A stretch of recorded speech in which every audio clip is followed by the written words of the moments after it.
So without further ado, I'll hand it over to Dr. Anker to speak through iron deficiency and heart failure, pathophys, clinical impact, and diagnosis. Thanks so much. Thank you. Well, great pleasure to be here. The American Heart Association is still a fantastic conference, and I hope it might even be next year, and we can discuss this later, even more enlightening with regards to iron. But here we are. We have interesting stuff to cover: iron deficiency and heart failure, pathophysiology, clinical impact, and diagnosis. And here are my disclosures, and they include actually also the fact that I've done some of these trials, and in the spirit of full disclosure, that is probably also a relevant interest of mine, I could also say. Now, heart failure and iron deficiency, how does this really fit together? We know that there are many comorbidities that make a difference to the lives of heart failure patients. And heart failure patients are affected by the disease in many different ways related to their mobility, to the events that they experience with hospitalizations, but certainly also to the change of how they perceive the world and themselves, with anxiety, with really a struggle to have a good life physically, socially, emotionally. And all of this, I think, at least to some degree, can be impacted upon with intravenous iron, and really I hope we can cover this today. I mentioned already that you have more events when you have heart failure with comorbidities. There is a lot of readmission after a first hospitalization, and that really has a negative impact on your quality of life for sure. And certainly there's also more death after an initial hospitalization. So really there is something to be done for these patients still today. And amongst the comorbidities that play a role is renal disease, but also anemia are, for instance, issues, and they are both related to iron deficiency, and this will be the comorbidity we are focusing upon today.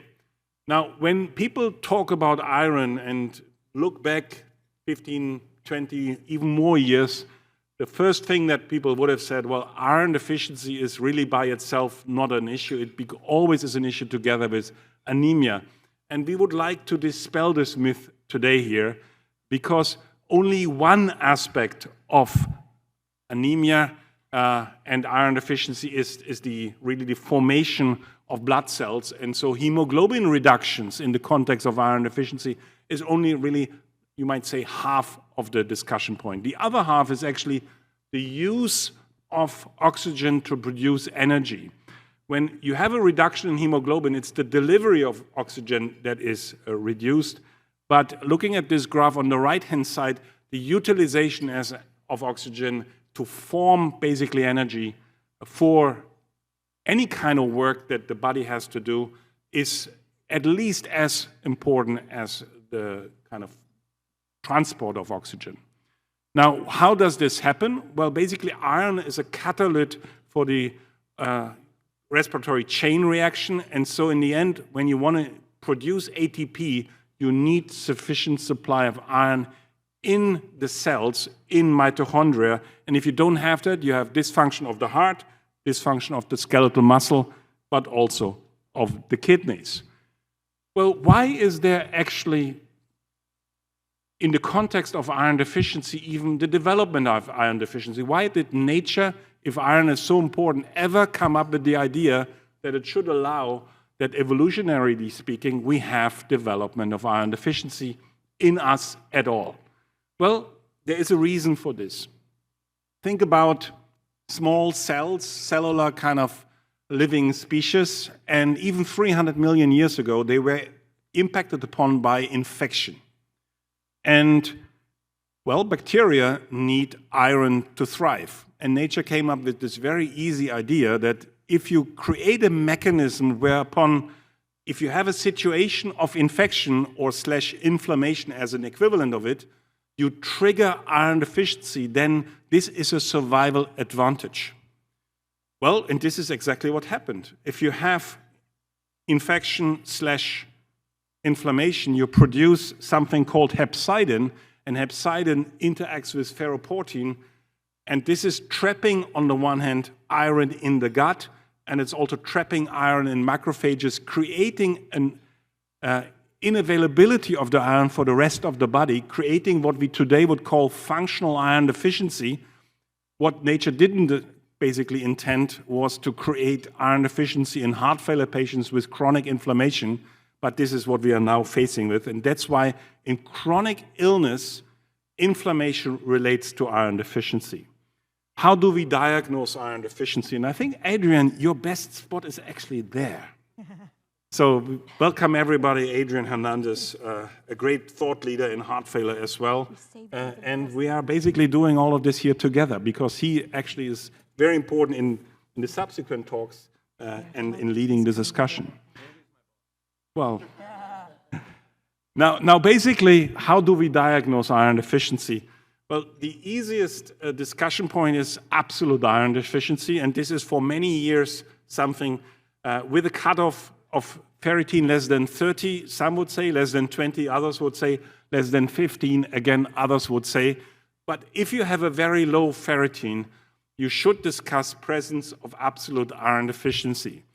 However, when you have absolute iron deficiency, please remember that the main reason why you could have absolute iron deficiency is bleeding. So if and when you find a very low ferritin, consider bleeding as a reason, and then, of course, you need to search for the source of it.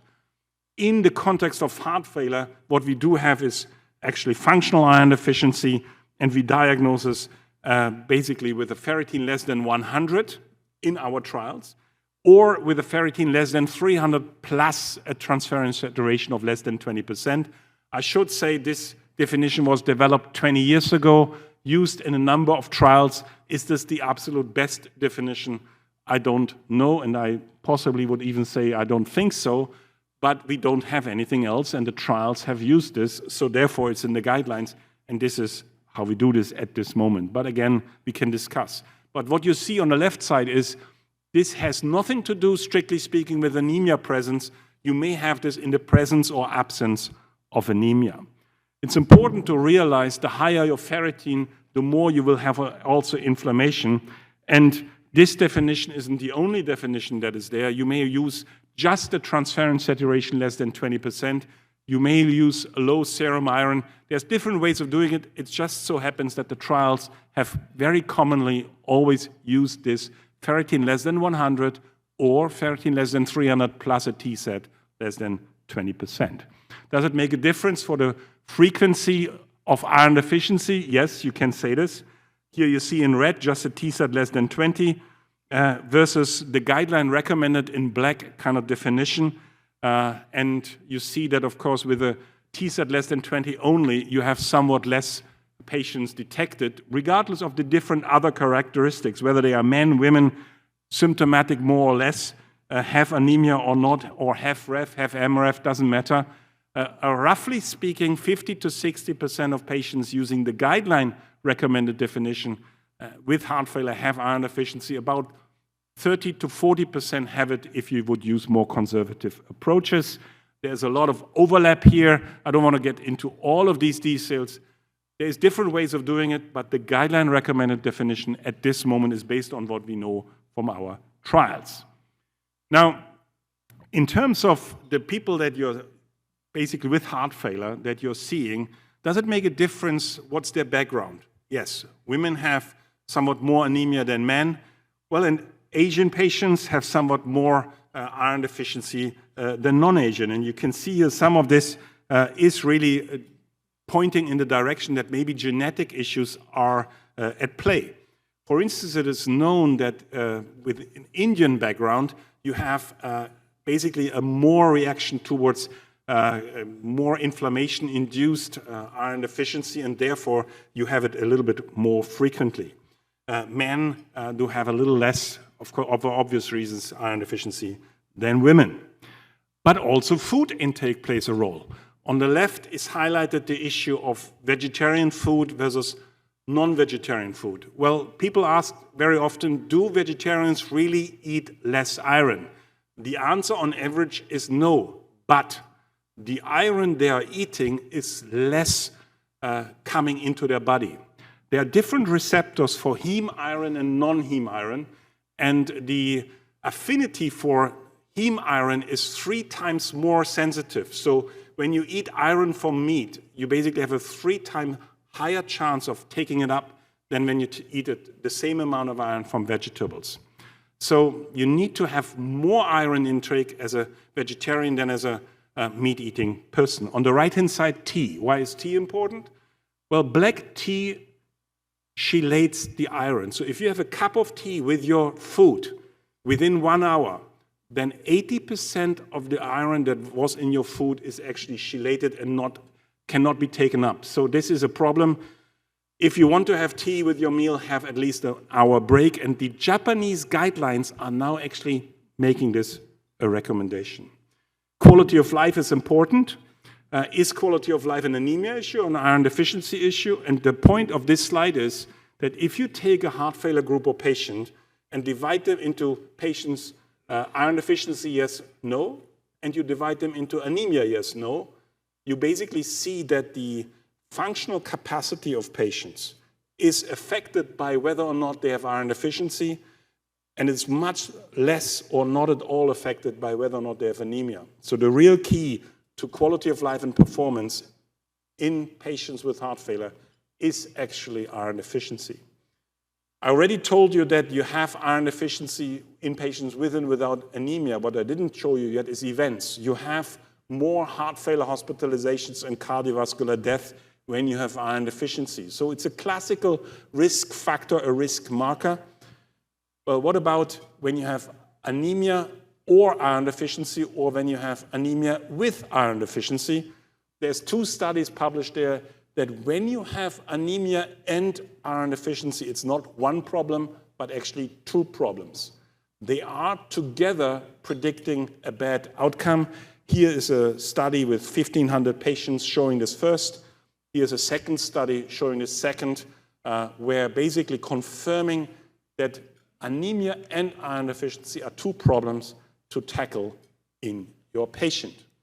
Now, we basically have here the situation that iron deficiency, yes, and anemia as well, affect lots of things in your patients that you might want to change. So it really comes down to what to do about it and to treating, and this is basically the point of this symposium. But first of all, if you don't diagnose iron deficiency, you can't really treat it. And that's why the guidelines, and this is an important point to make in my presentation, are highlighting this issue as a class 1 recommendation to make this diagnosis. It's a class 1 recommendation here in the US. It's a class 1 recommendation also in Europe for the ESC guidelines. We need to look for this, and then, of course, at the second step, once we find it, we need to do something about it. So what do you possibly can do about it? Well, you can treat them with iron. Now, we should discuss oral iron later on, and of course, there have been a study on this in heart failure. It was not really successful, so the focus is on intravenous irons, and you can see a number of these irons, and I would like to highlight 1 or 2 things. Number 1, dextran iron is an intravenous iron, but please try to avoid using it. Anaphylactic reactions are seen with it. They're also seen with ferromoxitol, but at least the hypothesis at this moment is that on the one hand, you can have anaphylaxis with iron because of the dextran, which is the sugar bound to it. So any dextran ions you should avoid. With ferromoxitol, the story is a bit less clear. It was actually given in a very fast approach within 18 seconds. That's what was done in the trials. And clearly that may be something that is not good for the patient. So therefore, there's also the anaphylactic issue recognized there. Iron sucrose, we started our trials initially with this. Ferric carboxymaltose is what we are using mostly, and there's also data with ferric derisomaltose from the Ironman study. But the only drug that has a heart failure indication is ferric carboxymaltose. Now, the initial studies that we did, and FAHF1 was the first one, came out in 2009, CONFIRM-HF confirmed it, and then there was also the EFFECT-HF trial, but that wasn't quite a double-blind trial, so I will not really focus on this.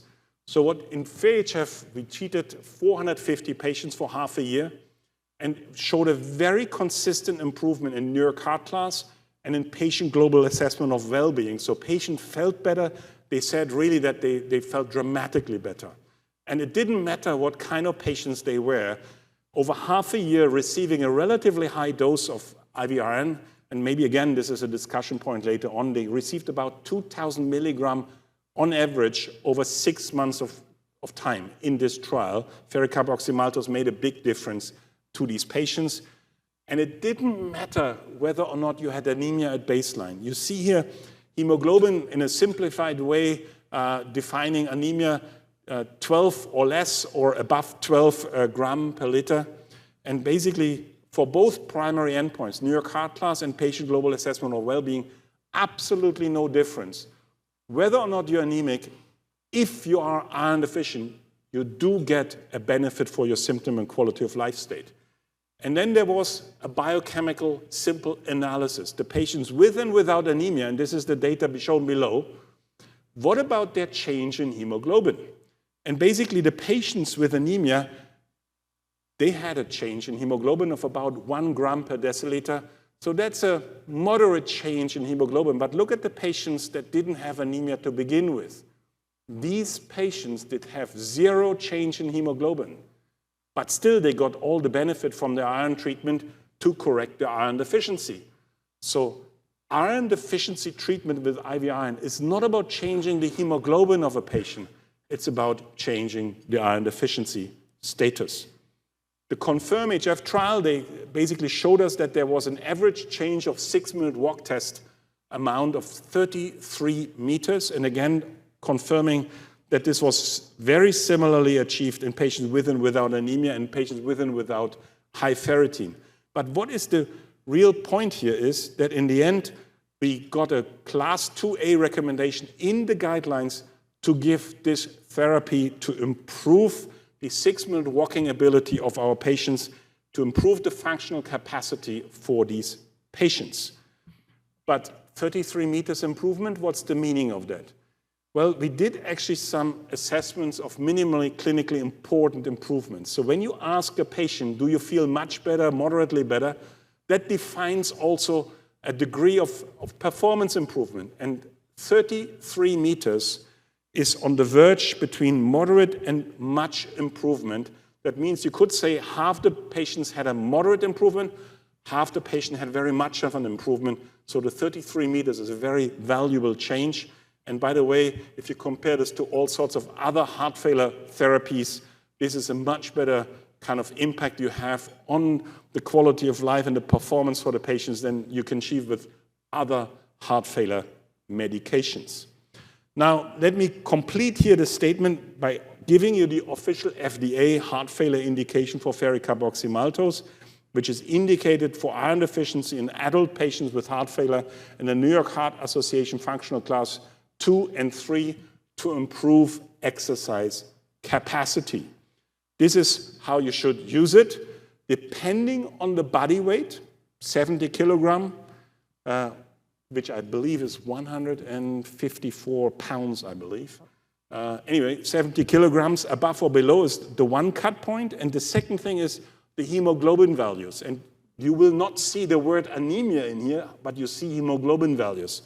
So the lower your hemoglobin and the higher your body weight, the more you give. The maximum dose is 2,000 milligram. You give it on day 1, 1,000 milligram, and then 6 weeks later, you give actually the second 1,000 milligram, and only in a patient where basically the body weight is 70 below or above, but basically the hemoglobin is 14 to 15. Only there you give the lowest amount, which is 500 milligram. 500, 1,000, 1,500, or 2,000 is what you're giving for your patients, depending on hemoglobin and body weight. So let me conclude. We have here a big problem. Heart failure in general and its comorbidities. One of these important comorbidities is iron deficiency. From a developmental standpoint, it relates to inflammation, and it basically reduced iron intake or reduced metabolizing and reduced uptake of iron plays a role. Yes, sometimes also blood loss plays a role. You have functional iron deficiency in most cases. In few cases, you have absolute iron deficiency, and then you really should look for the bleeding. It relates to many metabolic abnormalities in the patients and many symptom changes, and ultimately, you want to do something about it, please recognize it's currently underdiagnosed and undertreated, and this symposium and our discussion hopefully will lead that this is improved. Thank you so much for your attention.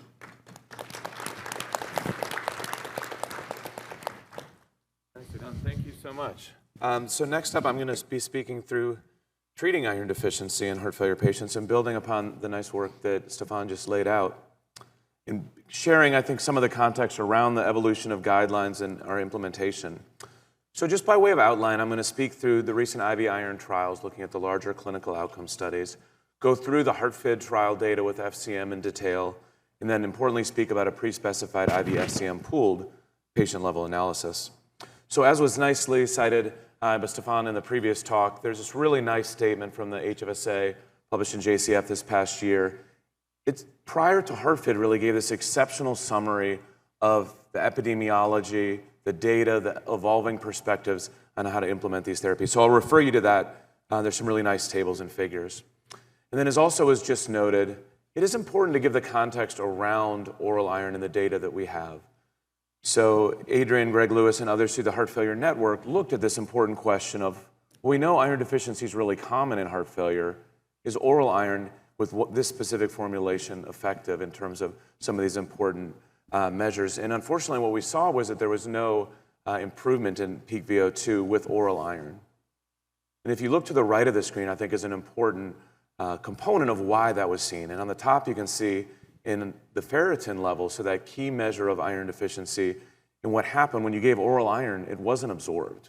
So patients did not see this increase in ferritin. I think that really is the mechanism or the rationale behind why we didn't actually see the improved measures that were explored. In contrast, when you look at FER-HF with IV iron, as was noted, that large increase in ferritin repleting iron stores.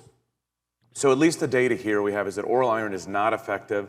And as importantly, as we think of the foundational 4 therapies, anytime I have a patient who's on oral iron, I stop it. Let's think about appropriate deprescribing, and we need to use effective therapies, and specifically IV iron.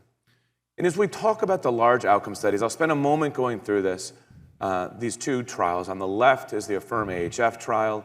It looked at patients in the hospital with heart failure, EF less than 50%, iron deficiency based on those criteria we just went through, looked at a primary endpoint of cardiovascular death and total heart failure hospitalizations over 1,000 patients.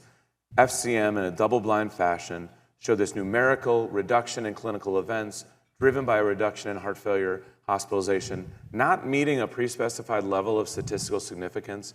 But this trial, as the Ironman trial that I'll speak about momentarily, dramatically impacted by the COVID pandemic, and in a pre-specified analysis that looked at the impact of COVID actually then does demonstrate a significant nominal reduction in clinical events, meeting that pre-specified level with FCM. So that was the first large study looking at clinical outcomes over 1,000 patients with FCM. And then actually last year, this time at this meeting, Ironman was presented a different IV iron formulation, ferric dur-isomaltose, in a study that was designed and executed in the UK. This was an open label trial, also dramatically impacted by COVID, looked at a similar primary endpoint, cardiovascular death, total heart failure hospitalizations, and again, this nominal reduction in clinical events, just narrowly missing statistical significance there as well, consistent on that COVID analysis, as with AFFIRM demonstrating this improvement in heart failure hospitalizations. And actually in that case, a reduction numerically in CV death as well, as we'll come back to in our discussion. So those were important data that came out as we designed and were executing the HeartFID trial, which I'll go through in further detail. And Stefan and colleagues did this really nice Bayesian meta-analysis. There are a number of different meta-analyses that have come out. I think this is one of the best that brings the totality of evidence prior to the reporting out of HeartFID. So you can see FAIR-HF, CONFIRM-HF, AFFIRM, and Ironman. And what the authors did was actually then to look, if you pool those data at a trial level, the overall treatment effect, demonstrating this significant reduction in clinical events for cardiovascular death and heart failure hospitalizations. But they added the next piece, and that was actually looking, if you were to do that subsequent trial, what is the likelihood that that would or would not be positive? So it gave some uncertainty which I think gave further importance to the HeartFit data. So as was just reviewed, you can see here the US and then the ESC guidelines. We presented HeartFit at the ESC meeting. These updated European guidelines actually came out the day before. On the top, you can see a 2A recommendation for IV iron to improve functional status and quality of life. And there was a really important update around that it was not just in those with anemia. The earlier guidelines actually did underscore this. It was under an anemia heading. I think for many of us, this was a confusing piece in our medical training. We were taught when you see anemia, think iron deficiency, when in fact, it needs to be when you see heart failure, think iron deficiency. So that was an important update there. And then we've gone through the ESC updates here that is a class 1 recommendation around symptoms and quality of life, and then a 2A for reducing the risk of heart failure hospitalization. So with that background, HeartFit to go through this trial, placebo-controlled, double-blind, randomized trial, chronic HFrEF with iron deficiency, 3,065 patients. Important components, the dosing was every 6 months, and this was based on the prior label with FCM before this important update with this exercise capacity benefit. So this was weight-based, but really in those patients that were over the 50 kilos, that it's 1,500 milligrams in these 2 separate doses. And it'll be a good point, I think, as we talk through the dosing strategy with this medication, but it was given at baseline and then every 6 months as needed to replete iron stores in that treatment group. So placebo-controlled, visits every 3 months, dosing every 6 months. I think those are going to be some of the really important data as we'll share coming up from the trial, actually, the change in the iron indices over time and what patients needed for repletion. The enrichment criteria around this, it was a heart failure hospitalization within the past 12 months or an elevated natriuretic peptide level. The primary endpoint was a hierarchical composite. So this looked at all-cause mortality at 12 months, heart failure hospitalizations at 12 months, and then 6-minute walk distance at 6 months. Some of the key advantages of this endpoint is it allows all patients to contribute to the primary endpoint. It gives a hierarchy based on the patient experience, with the most severe event, death, being on the top of that, and it includes recurrent events. So I think building on the earlier trials there. Our top secondary endpoint was this more traditional time to first event of cardiovascular death and heart failure hospitalization. Enrollment began in 2017, ended in 2021, and then we followed the last patient recruited for 12 months. So it really is this long-term follow-up around safety and efficacy. The mean age, 69 years, recruitment of women, more than a third. In Black race overall in the trial, 11%, but in the US it was 26%. So really representing the diversity of patients that we're seeing in routine practice. Study drug dosing and iron indices, number of injections, a median of 6. So again, reminding you that at baseline, so it's the 2 injections and then every 6 months, the additional 2 injections at that 7-day interval. The cumulative dose of FCM, 1,800 milligrams in the treatment group.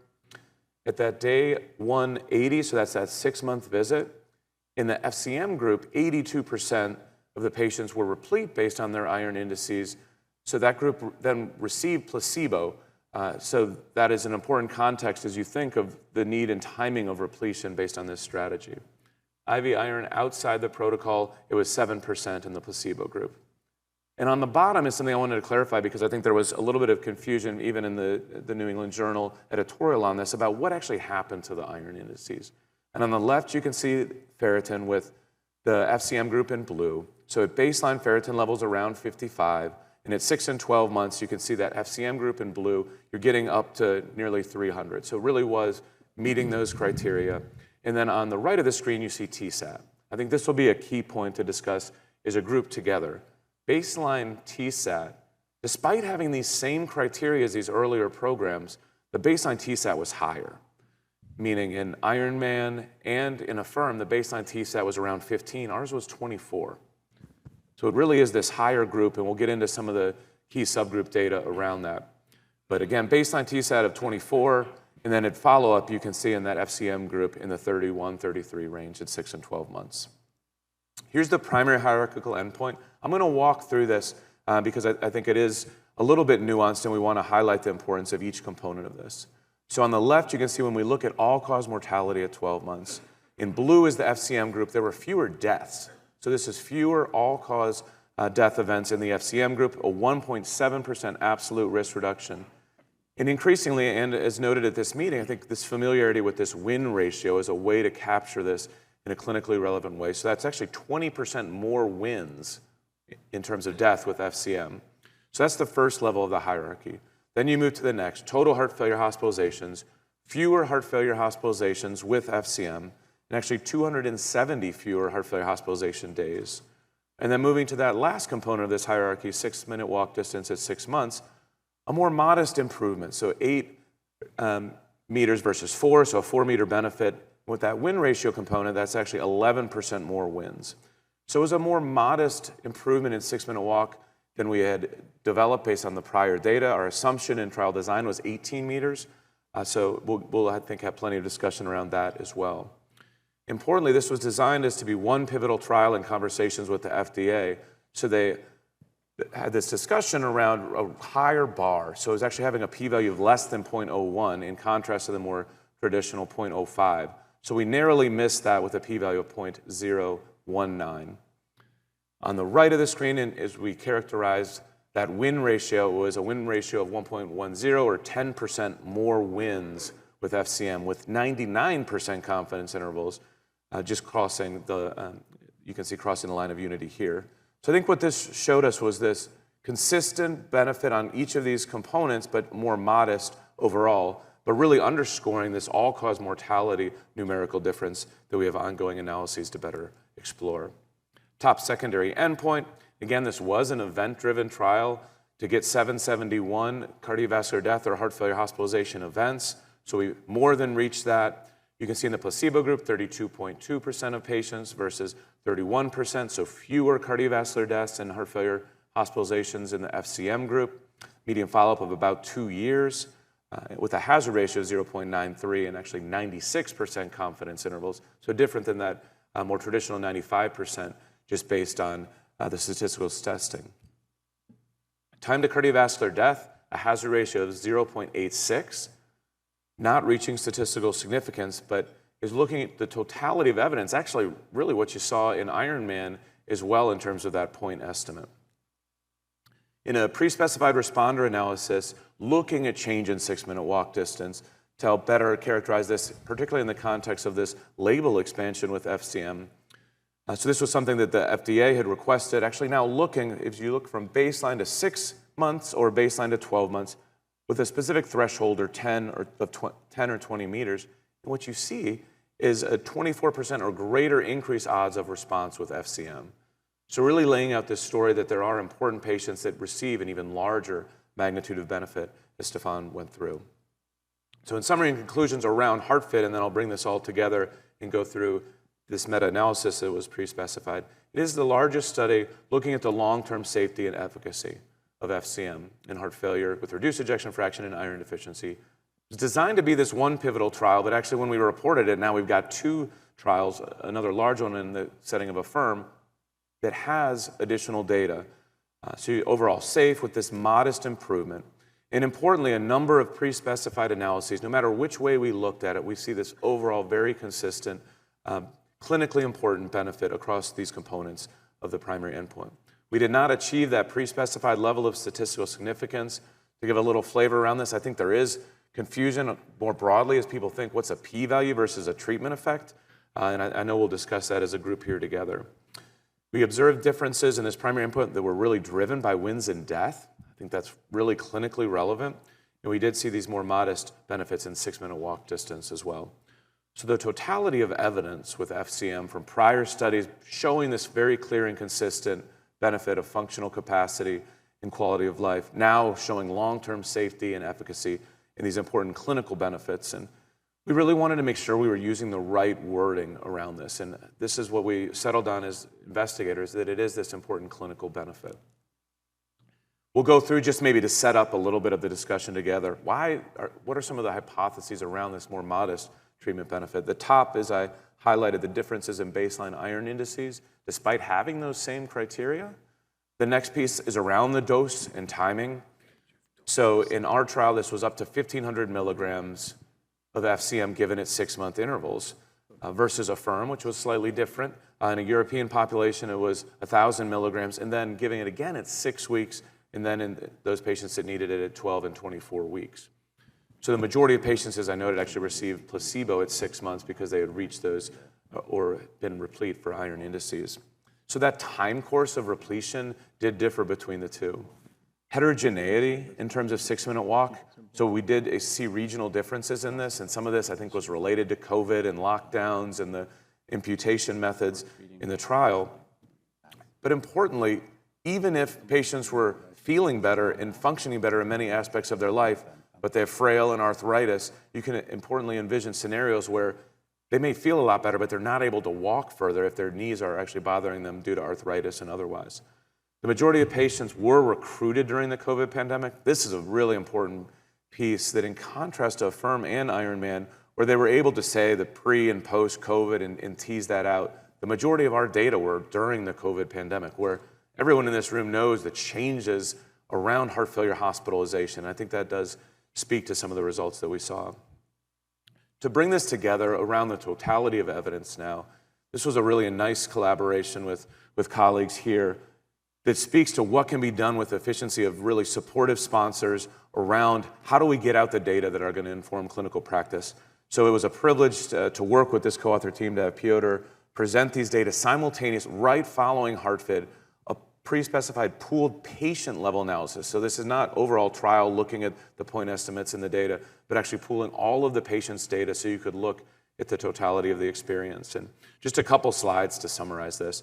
So there were co-primary endpoints: cardiovascular death and total CV hospitalizations. And here you can see a 14% significant reduction. So this is online in order of magnitude with other foundational therapies. Total heart failure hospitalizations in that composite with CV death, a nominal 13% reduction, not meeting statistical significance.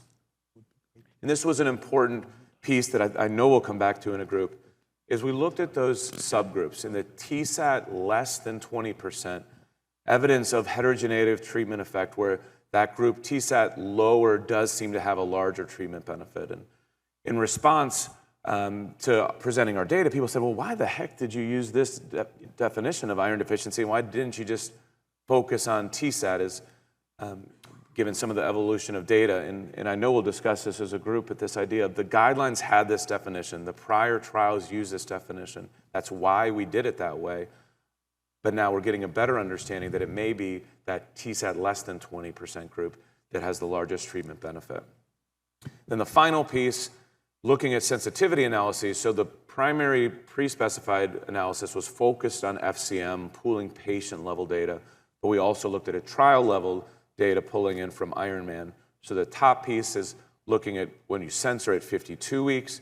So it's a 24% reduction, just narrowly missing statistical significance. And on the bottom then is if you don't just stop at that 52 weeks, but look at those longer-term data with both Ironman and HeartFit being longer-term follow-up, you do see some attenuation of that effect. And I think some of this may be related to this concept of if you're getting only one or maybe a couple infusions in the longer-term benefits of that, we really may need additional infusions in follow-up based on iron indices for some of these patients. And important data that I know we'll go through together, a FAIR-HF2 that does have a different repletion strategy. So to really set up Adrian then is he'll moderate this discussion together, and please be writing down questions so we can make sure to get through everything. As I summarize this, with IV iron improving quality of life and exercise capacity, the studies that were designed to specifically focus on that, I think definitively show these large benefits, 30 plus meters in terms of 6-minute walk distance, and now that FCM label around that.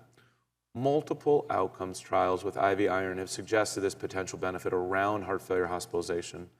HeartFit, very confirmatory in the sense of the safety data, and now having the efficacy data with important clinical benefits, including numerical reductions in mortality in these more modest 6-minute walk benefits, but that there are subgroups that are clearly benefiting more than 24% increased odds of a larger magnitude, 10 or 20 meter benefit. Ongoing discussions. I know we're going to talk through the optimal definition, the dosing and timing.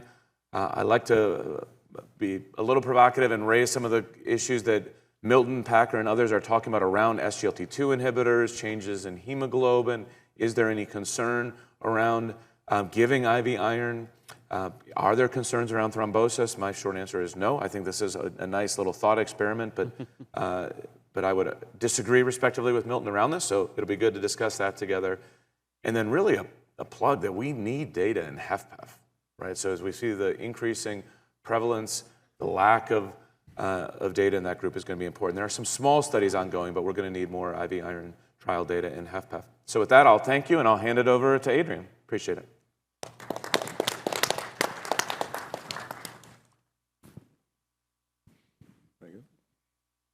All right.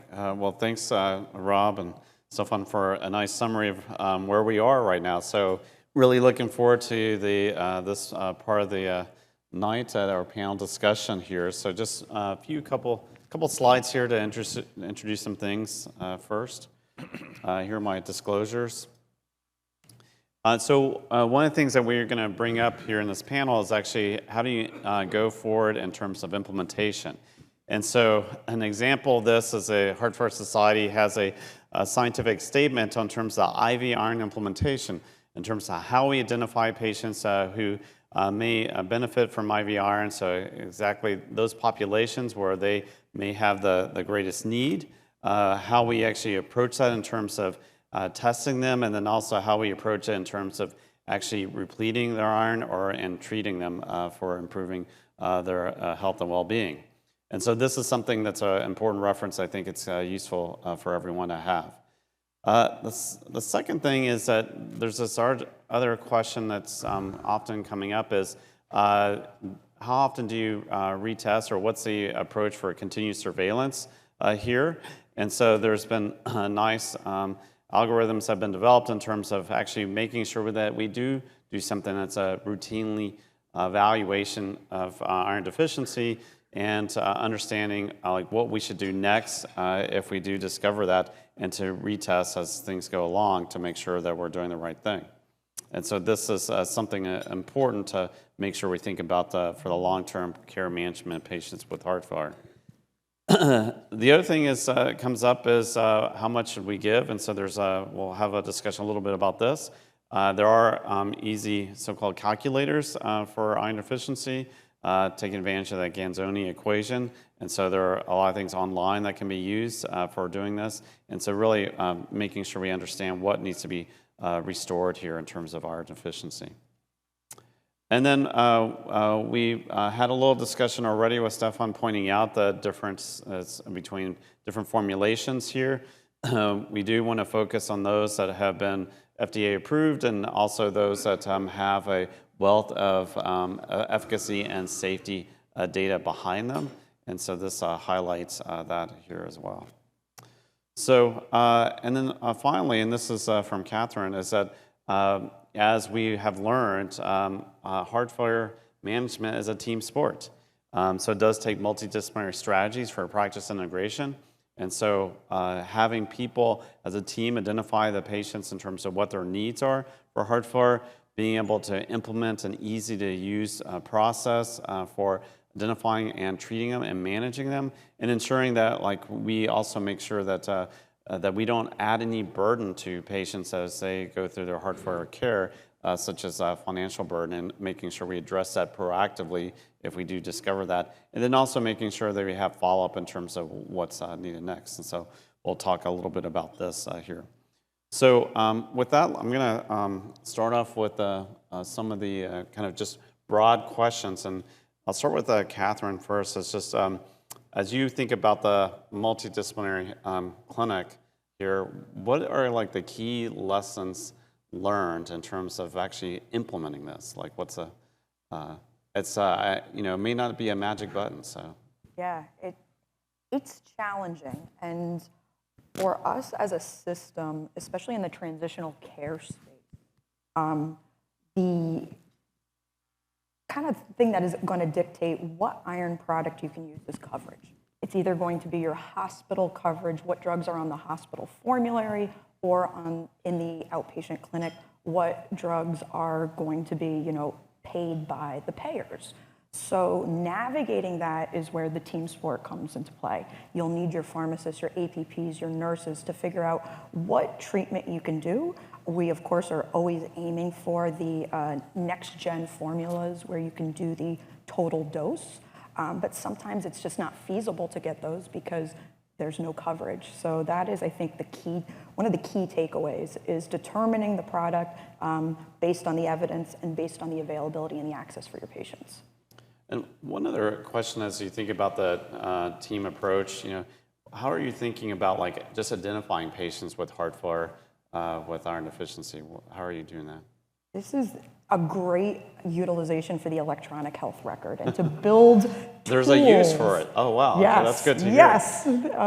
You can use it for so many things, and one of them is definitely identifying patients with iron deficiency and screening at different points. You could do this from a population health approach. You could do on the outpatient side. You could add it to a heart failure census.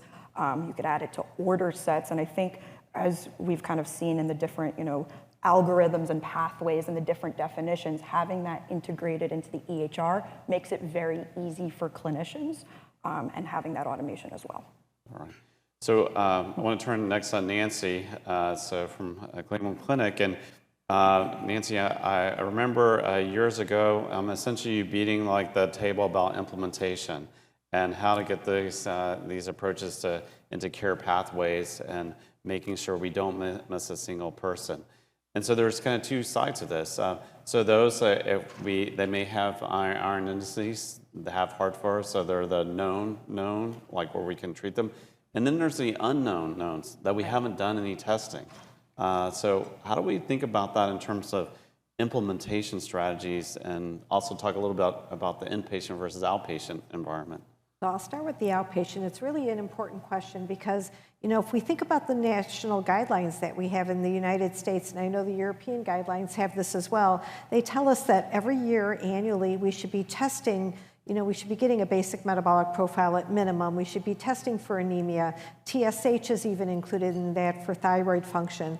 And anemia has always been included. So we need to step away from just looking at iron and start getting on the bandwagon of actually testing the ferritin and TSAT on an annual basis for all of our patients who are symptomatic. So certainly if they're functional class 1 and they're doing great, maybe we don't need to test it automatically. But if somebody has got fatigue, shortness of breath, they're telling you that they can't walk, their legs feel weak, any of those kind of symptoms that they talk about, we need to kind of consider, could this possibly be iron deficiency?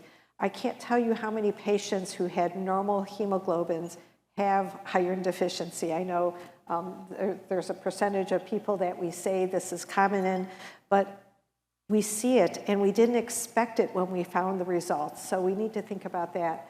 I think the other thing is that, at least in the United States, even though most of the testing, as you saw from both reports that we just heard, is in HFrEF, the way that the FDA approved iron deficiency treatment in the United States does not include HFrEF. It talks about patients who are symptomatic, who meet the criteria for TSAT and ferritin levels. So it may be appropriate to use it in mildly reduced and even in HFpEF if people meet the criteria. So we just need to think about global testing of all of our patients. And that may mean developing algorithms, or as Catherine said, developing some kind of alert system in your Epic or whatever your electronic medical record is to help remind people. And then I'm always pushing for quality monitoring, because if no one's watching the hen house, then how do we know when things are actually happening as they should? So each hospital or health system should have a system for monitoring, are we doing the right things? If we did more monitoring, we would have much better optimization of medical therapy in our heart failure patients, and we'd have better assessment as well. Right. And then also any considerations on inpatient versus outpatient? Yeah, on the inpatient side, I actually think it's a little bit easier, because oftentimes when patients come into the hospital, we get a CBC with diff, and so we could see right away what's going on with the hemoglobin aspect. And then if we still have concerns, or patients are not even looking like they have good color, we can automatically get the ferritin and TSAT. I see that more often happening on the inpatient side than the ambulatory side. Yet it's on the ambulatory side that we find out a lot of patients are in trouble. Yeah, and I guess on the inpatient side, they already have this thing called an IV. Yeah. Stefan, I want to hear your perspectives on what you've learned over the years. I mean, in Europe, this has really been embraced, thanks to you and your colleagues' efforts for developing the science and making sure people understand this. Like, what have been some of the key lessons in terms of how things have been implemented in Europe? Well, I mean, as I think I showed with my last slide, which was actually European, actually German data by great extent, we have not done a good enough job, I think, for implementing. And if you don't diagnose iron deficiency, you can't treat iron deficiency. So it all has to start with the diagnosis. And then the second thing is then, second point is about the evidence. And as you say, in HFpEF, for instance, we don't have the evidence yet. I can disclose that hopefully next year at the Lisbon Heart Failure meeting in Europe, we will have the HFpEF study, but it's only 42 patients in the end. So it is small, as you said. So there's some more evidence needs to be generated for this.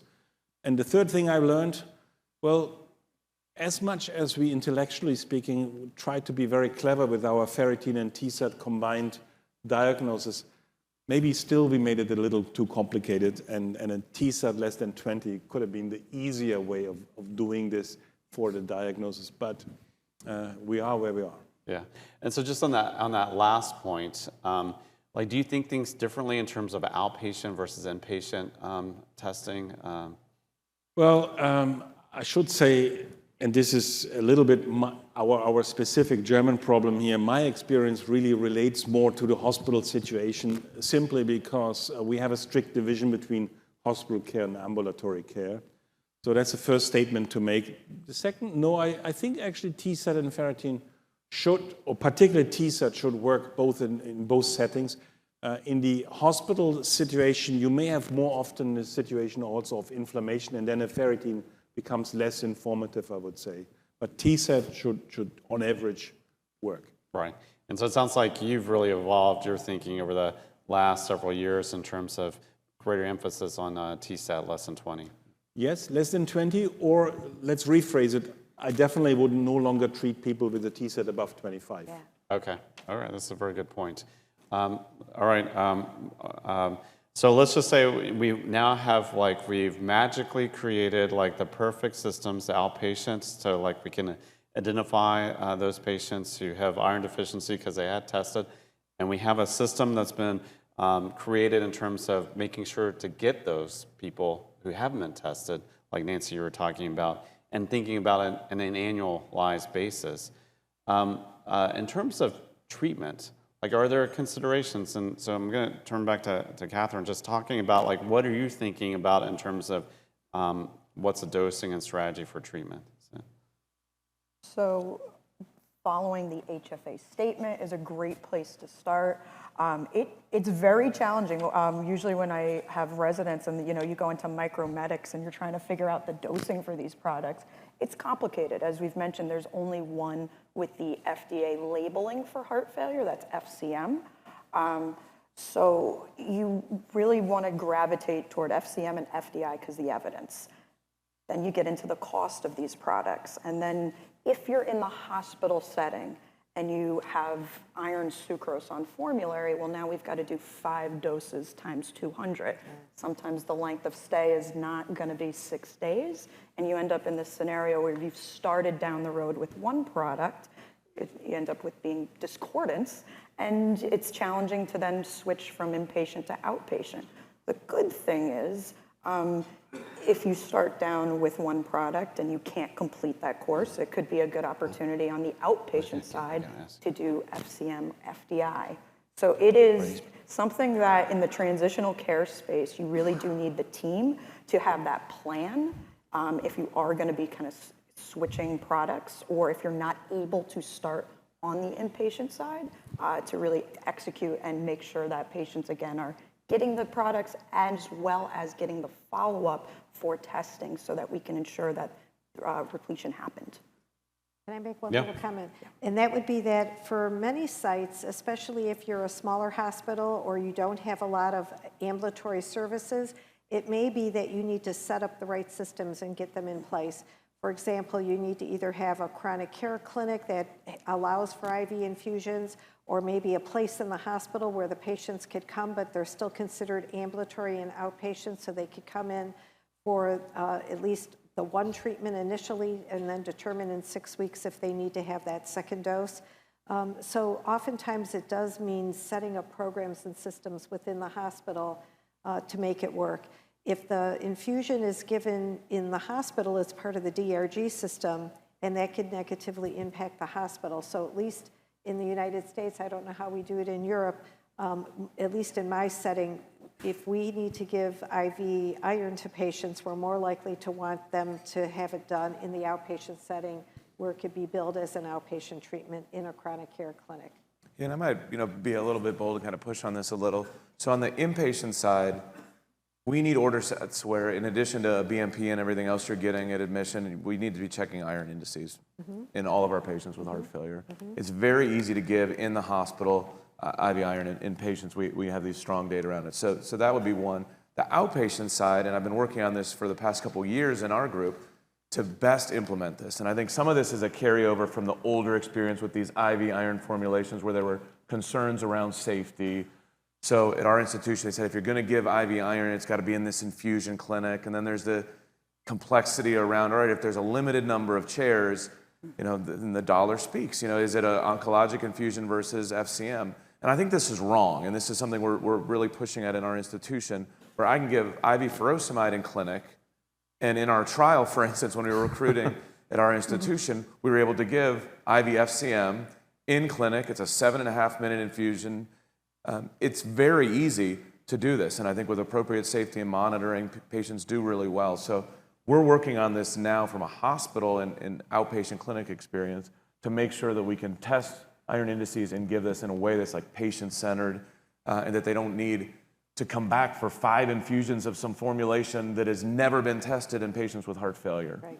It should be those evidence-based formulations. And that's one of the worries. If you end up giving IV sucrose or some other, then what if the patient doesn't come back for dose 2, 3, 4, and 5? So now they're getting too low of a dose. We're really not solving their problem. So FCM offers a lot of opportunities that we miss out on with IV sucrose. So Rob, one follow-up question for you is that, so when you're rounding, how do you explain this to patients? So they're overwhelmed by lots of things and, with their heart failure management, they're being approached about needing new medicines and so forth. What's a practical pitch to a patient? I love it, right? So whether it's a new patient that you're seeing with a new diagnosis of heart failure or somebody that's been diagnosed previously, they're on or going to be on a number of pills every day. And to be able to say, this is not another pill, it's a tool in our toolkit, and we're going to tank you up while you're here, and it's going to improve your clinical course. And I think some of the language around it is also helpful. When you think you're iron deficient, I give you iron. Whereas when you're explaining some of the other pharmacotherapies and you're talking about mechanisms of things, it can get confusing. So I really like the ease. I use it the language I'll say is we've got this great tool in our toolkit now, and it's not another pill. It's a simple infusion. I'll actually say that my patients seem happy when I tell them that they've got iron deficiency, because now I'm finally telling them something that's different and I'm explaining their symptoms. So they're like, okay, now we have an answer for why I feel more tired, why I'm more short of breath, why I can't walk as far. And so giving them that explanation oftentimes reduces their stress and anxiety about what's going on with their condition. It is a little bit easier to explain iron deficiency and how to treat that as opposed to, say, SGLT2 overload or A or B. All right, we got lots of great questions here, so I'm going to go through some of these here. Stefan, you really provoked everyone who are tea drinkers out there. I was also shocked. And so the question is, anything else about the timing of drinking black tea? And the other question is there the same effect applied to coffee drinking? Well, thank you. No is the answer. Coffee is basically neutral. Orange juice improves iron uptake. So if you drink actually orange juice with your meal, you 30% increase the iron uptake. It's the vitamin C thing. Yeah, Florida's going to be happy. All right. So basically, but any kind of tea is unfortunately negative. But keep an hour difference and just have the cup of tea you want to have a little later. All right. Okay, good. All right. So we can help our tea drinkers there by also recommending orange juice. All right. This goes to Rob, you and Stefan about some interesting issues around trials. So what can explain the difference in TSAT at baseline between HeartFit and some of the other studies, Ironman and Affirm, and anything that you think relates to the differences in trial results? You want to start? We'll flip a coin. I wasn't really a co-author and involved, so I can't really talk to the difference in the baseline TSAT, why it was there, but I certainly think it is an important issue to consider, and it's unfortunate that it was what it was, in my opinion, but that's post hoc. Yeah, I mean, I would throw out a couple hypotheses. So many of the earlier studies were conducted in Europe. Are there ancestral differences around iron processing? You can think about the other eligibility criteria. So ours, it was either a heart failure hospitalization within 12 months or having that elevated natriuretic peptide. Does that somehow play in as we're getting further out from a hospitalization? I'm not sure, though. And we have some important analyses ongoing to try to tease this out because I don't know yet. I was wondering if it had anything to do with different lab values in the normal ranges, because TSAT can sometimes, in different lab values, have a range below 20% that shows it's in the normal range, depending on the system people are using, the lab system. And so maybe people got confused when they saw, that patient was in the normal range, even though there's this cut point for. Yeah, but actually the point is that anybody could only have made it into the HeartFit trial with a higher TSAT if they had a ferritin below 100. Mm-hmm. That's right. So it doesn't really matter what people think about TSAT. You had to have a ferritin below 100 anyway. But from an ancestor standpoint, wasn't HeartFit not also done in Europe quite a lot? That's right. So it's actually almost 50% in North America in HeartFit. Yeah, but was there a difference between American HeartFit patients and Europeans for the TSAT at baseline? Do you know? Ongoing work. All right. I bet all not. right. Next one, to get the panel's interest in terms of, do you believe in the dichotomy world or the continuous world? And this is a little bit of a trial notion. To Rob, why was the p-value set at less than 0.01? Oh, gosh. And then anyone from the panel, I want to get your perspectives on how you interpret evidence. Are you, do you belong in the dichotomy world, or do you belong in the so-called continuous world? So I would say I'm a Bayesian, meaning I think we need to take the totality of evidence. I will also say that when we presented HeartFit, which thankfully my mentor, graciously supported me through this and then afforded me the opportunity to present bought some Kleenex. But then in the discussion where he was also supposed to be there, he comes late. So they're like, quizzing me. I'm like, why did you pick this people on? And I didn't make the decision. I'll own it at this point. It was an important conversation with the FDA, but folks have brought up, all right, so should you have just had a p-value less than 0.05 for trial purposes, and then say the overwhelming evidence in discussions with FDA. So, I think some lessons learned around that for trial design, but I underscore I think we designed and executed, did a really good job on this trial. I'm confident in the data. I think it is safe, effective, and shows clinical benefit. So the p-value is just one piece of the puzzle. Yeah, and so just maybe one other kind of note about this is that there is a process that one can go through the FDA to get so-called more certainty about a decision for a trial result. And so for single trials for an indication, sometimes that's used, and that was used in this time. So just for anyone from the panel, do you believe in the dichotomy world? Or do you believe in... Well, I happen to believe that a treatment can only really work if it's given. and well, you want to explain that stuff on a little bit? Yeah, well, I'm saying it specifically for a reason, and this is the uncertainty academically, not about the diagnosis of iron deficiency. Yes, there is a little bit of an uncertainty there, but by and large, we get that right, by and large. But where we have real uncertainty is who should we give how much iron in the continuation of care? Is it really that we are using for the decision-making about the continuation of care the iron deficiency criteria that we actually have used at baseline, which is what HeartFit did? And then simply you say, okay, if I corrected the iron deficiency at the beginning, that basically means I can stop treatment.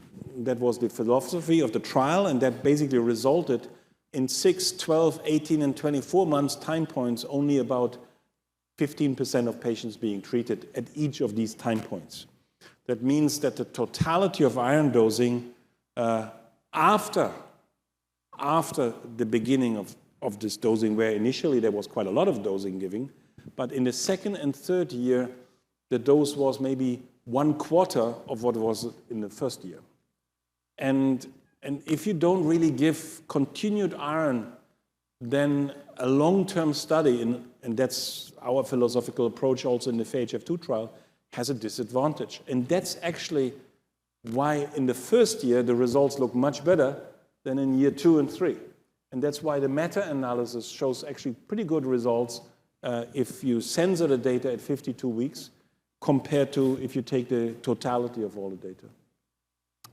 Rob, any other comments about like decision-making in terms of what Stefan's talking about, like treating to repletion versus maximum treatment? I mean, we're fortunate we'll have the data from your trial, right? So this concept of in FAIR-HF2, if you want to speak to this further, at follow-up, at this couple-month cadence, as long as your ferritin is less than 800, you're getting more iron. Yep. So it's not just repletion. I would argue that it's actually potential supplementation on top of that. So, I mean, kudos to you all for the design. We'll know whether, I think you're right, like you've got to give a medication to see this longer-term benefit, maybe. Yeah, but the FAHF2 trial is a trial of, in the end, it will be a little over 1,100 patients. So similarly, from a size standpoint, as a firm and Ironman, it has around 2.5 year follow-up on average. It will report hopefully next year at the AHA. And the idea there is that we do a baseline therapy, like similar in many ways as done in all the other trials. But then every 4 months, we continue to treat patients with 500 milligram. I cannot at this moment tell you, because it's blinded, tell you how much we exactly gave in everybody, but I'm very sure we gave more than in the other trials. Mm-hmm. Okay. Any other comments here about, do you judge results based on a dichotomy of like, above or below a p-value? All right, so I'll tell you I'm a research scientist, so I was always trained you're either pregnant or you're not. So, you've got that cut point and you follow it. However, I'd say in the last 2 years, there's been many articles in the literature about the p-value and do we really need to be exactly fine-tuned? And I really think it depends on the totality of the data. So when I look at systematic reviews or meta-analyses especially, and you could see the forest plots of what are going on, I think that can be very thought-provoking and very important. And again, we've got patients at stake here. So, if somebody's got a p-value of 0.06, or in this case, 0.019, that's not enough for me to think that there's a problem. We've got live patients here who are suffering who may get the benefit from the treatment.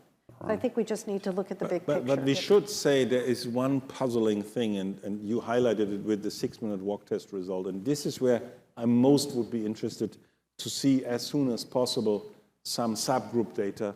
Is it really the patients with the higher TSATs that were more frequently included here that made the 6-minute walk test result, shall we say so, relatively minimal?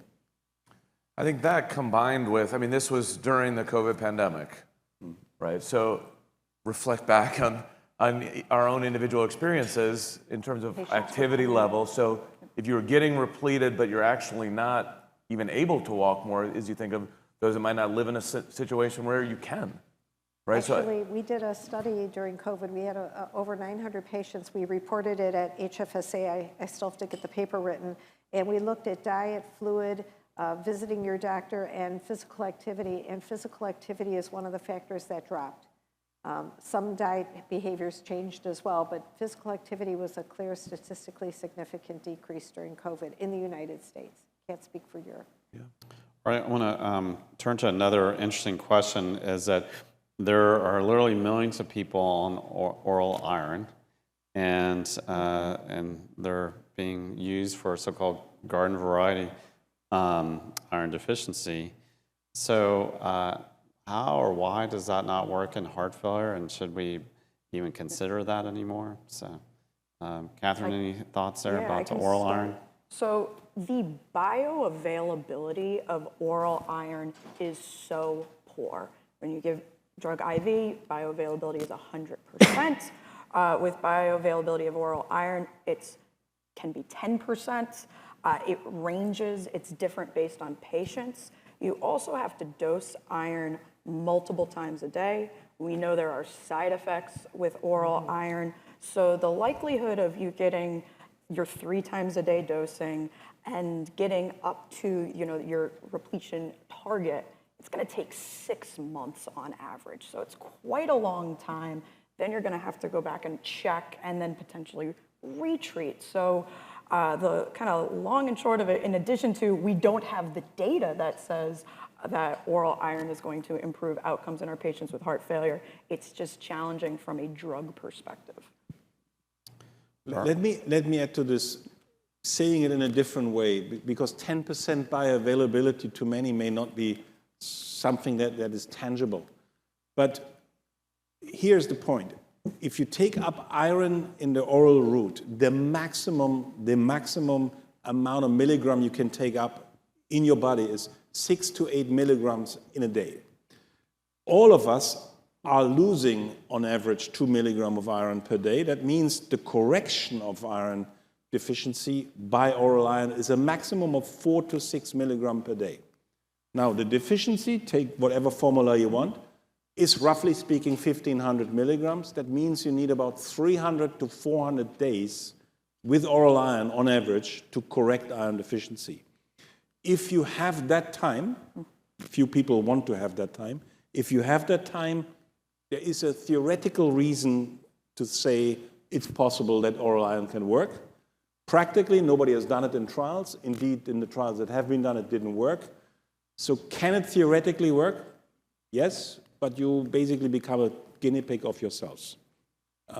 No evidence at all that it works. Certainly no chance that it can work fast.